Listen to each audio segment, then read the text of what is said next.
यति बेला यो कर्णाली प्रदेशबाट सुदूरपश्चिम जोड्ने पुलमा छौँ र यो हामी राकम 8 बिस्कोट नगरपालिकाको राकम को कर्णाली पुलमा छौँ। यो कर्णाली पुल हो। तपाईलाई हामी हिँड्दै हेरौँ।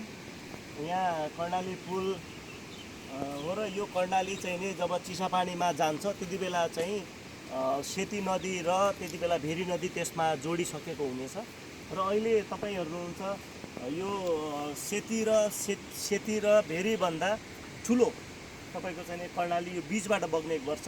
सेती डोटी हुँदै बग्छ भने तपाईको रुकुम पश्चिम हुँदै अझ त्योभन्दा माथिबाट बग्दै आएर तपाईको चाहिँ अब यो कुइने भन्ने ठाउँमा तपाईको भेरी र कुइने भन्ने ठाउँमा भेरी र कर्णाली को भेट हुन्छ र त्योभन्दा अलि अगाडि तपाईको चाहिँ त्यति बेला फेरि अब कर्णाली र भेरीको या कर्णाली र सेतीको भेट हुने गर्छ र यो पुल चाहिँ नै बनेको थियो विक्रम सम्वत 2073 पौष 1 गते बनेको रहेछ यो पुल हैन। यो पुल चाहिँ नै 2073 साल पौष 1 गते यो त्यहाँ अलिकति चाहिँ झुलुङ्गे पुलको माध्यमबाट या चाहिँ अन्य सानो पुलबाट चाहिँ चलेको होला। मलाई पनि त्यो विषयमा अलिकति जानकारी भएन। त्यसैले यो बाटो तपाईँ हेर्दै हुनुहुन्छ यो माथिबाट चाहिँ नै एउटा बाटो छ। यो बाटोबाट चाहिँ नि राकम भन्ने ठाउँमा पनि जान्छ भने यताबाट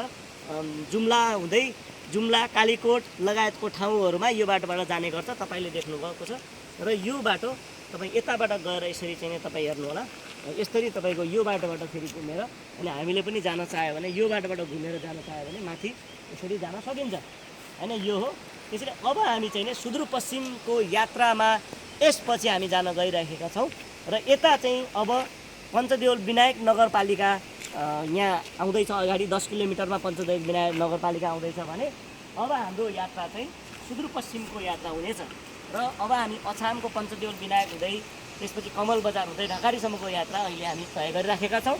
त्यसैले तपाईँलाई हामी त्यहाँको पनि सिनहरू देखाउनेछौँ। अहिले चाहिँ हामी हैन तपाईँको यो लाइभ भिडियो तपाईँको के भन्छ यो हामी बिदा हुन्छु। नमस्कार, नमस्ते।